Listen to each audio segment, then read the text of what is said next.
Express news కి స్వాగతం. సంగారెడ్డి జిల్లా చౌట్కూర్లో బీఆర్ఎస్ అభ్యర్థి మహమ్మద్ జాఫర్ నామినేషన్ వేయడం జరిగింది. ఈ కార్యక్రమంలో కలారి శేఖర్ గౌడ్, పేట రాజు, కార్యకర్తలు తదితరులు పాల్గొన్నారు. మళ్ళీ ఏదైతే ఈ బీఆర్ఎస్ పథకాలను చూసి నేను మళ్ళీ బీఆర్ఎస్ పార్టీకి రావడం జరిగింది. ఈ సర్పంచ్ ఎన్నికల్లో ఈ బీఆర్ఎస్ పార్టీ తరఫున మన జాఫర్ అన్నను మన బీఆర్ఎస్ తరఫున క్రాంతి అన్న, భిక్షపతి, ఉదయ్ కుమార్, బాబుమోగాల కనయుడు ఉదయ్ కుమార్ వీళ్ళందరి ఆశీస్సులతోటి అన్నను బడిలో దింపడం జరుగుతుంది. ఈ అన్న యొక్క ప్రత్యేకత ఏంటంటే కారోబార్గా తన జీవితం మొత్తం కారోబార్గానే చేశాడు. ఇప్పటి వరకు ఎండింగ్. ఈరోజు ఊరు భవిష్యత్తు కోసం ఊర్లో పెద్ద పెద్ద ఈ తోడేళ్ళు ఎక్కువైతున్నాయని చెప్పి ఊరు కోసం ఊరు భవిష్యత్తు కోసం తన కారోబార్ పదవికి రాజీనామా చేసి ఈరోజు ఈరోజు బీఆర్ఎస్ పార్టీ అభ్యర్థిగా నామినేయడం జరిగింది.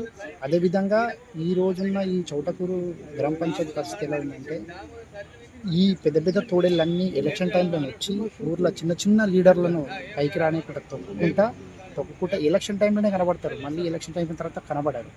అలాంటి అన్ని ఒక 6-7 సర్పంచులను చూసిన వ్యక్తి, అలాంటి వ్యక్తి ఈరోజు ఊరు భవిష్యత్తు కోసం రాజీనామా చేసి తన పదవికి రాజీనామా చేసి తన హెల్త్ బాగాలేకున్నా కానీ ఊరికి నాకంటే ఇన్ని రోజులు సేవ చేసిన 1000 రూపాయల నుంచి ఈరోజు 12,000 జీతం.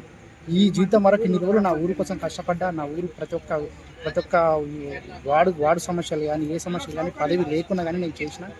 కానీ ఒకసారి సర్పంచ్ అయ్యి నా కోరిక నా ప్రజలకు సేవ చేయాలని ఆయన ఉద్దేశంతో, ఆయన చేశాడనే ఉద్దేశంతో బీఆర్ఎస్ పార్టీ ఇతన్ని మంచి క్యాండిడేట్గా గుర్తించి నామినేషన్కి పంపించింది.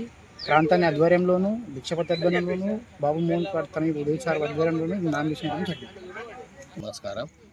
ఈరోజు నేను బీఆర్ఎస్ పార్టీ తరఫున నా పేరు జాఫర్, గ్రామ పంచాయతీ కారోబార్గా పనిచేస్తుంటే 29-30 ఏళ్ళ ఈరోజు నేను సర్పంచ్గా నిలబడుతున్నా. అన్ని వర్గాల హెల్ప్తోనే ఈ నామినేషన్ చేసిన నేను. క్రాంతికేయం కానీ, భిక్షపతి కానీ, హరీష్ రావు కానీ వాళ్ళ సహకారంతో కూడా నిలబడడం జరిగింది. దీంట్లో ఎలాంటి సందర్భంలో బీఆర్ఎస్ పార్టీ కోసం పూర్తిగా పనిచేయడానికి నేను సిద్ధంగా ఉన్నాను.